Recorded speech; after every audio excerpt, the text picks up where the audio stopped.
नमस्कार मित्रांनो, माझ्या सर्व दूध उत्पादकांना किंवा व्यावसायिकांना असं सांगणं आहे मित्रांनो, आता पावसाळ्याचे दिवस लागलेले आणि पावसाळ्याच्या दिवसामध्ये मस्टॅटिसचं प्रमाण जास्त होतं. कारण का, जेव्हा आपण धारा काढतो, धारा काढल्यानंतर उदाहरणार्थ मी तुम्हाला दाखवतो, धारा काढल्यानंतर जेव्हा आपलं जनावर खाली बसतं त्यावेळेस दूध काढल्याबरोबर त्यावेळेस एखादा जीवाणूमध्ये प्रवेश करतो आणि त्याच्यामुळं हे असं आता जे अनवान म्हणतो आपण कास, या कासला अशी सुरुवात आलेली आहे मित्रांनो.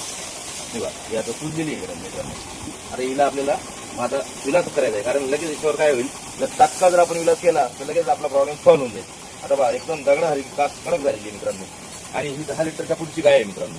आता आपण त्यासाठी लगेच त्याच्यासाठी आपण काय केलं, एक इंटरसेप्ट त्याचं नाव होतं, त्याच्याबरोबर मी मेग्लोडाईन 20 ml, हे 20 ml आणि हे जे अँटीबायोटिक आहे, अँटीबायोटिकची पूर्ण रिॲक्शन यायला नको म्हणून आपण 10 ml CPM देणार आहे मित्रांनो.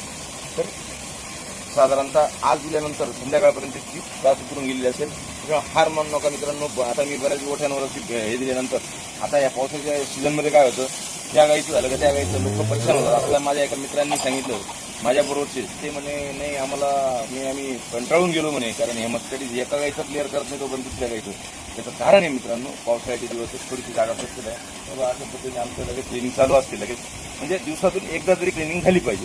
हे जो जीवाणू जो आहे तो आपल्याला किल करायचा आहे मित्रांनो. त्यासाठी थोडीशी आपल्याला कष्ट घ्यावं लागेल, थोडं संघटित करावं लागेल, बरोबर आहे का. थोडी आपल्याला काळजी घ्यावीच लागेल आणि चालूच राहणार, या गोष्टी होत असतात, बरोबर आहे का. तर त्यासाठी आपण त्याचं विचार म्हणून आपण आता इंजेक्शन देत आहोत.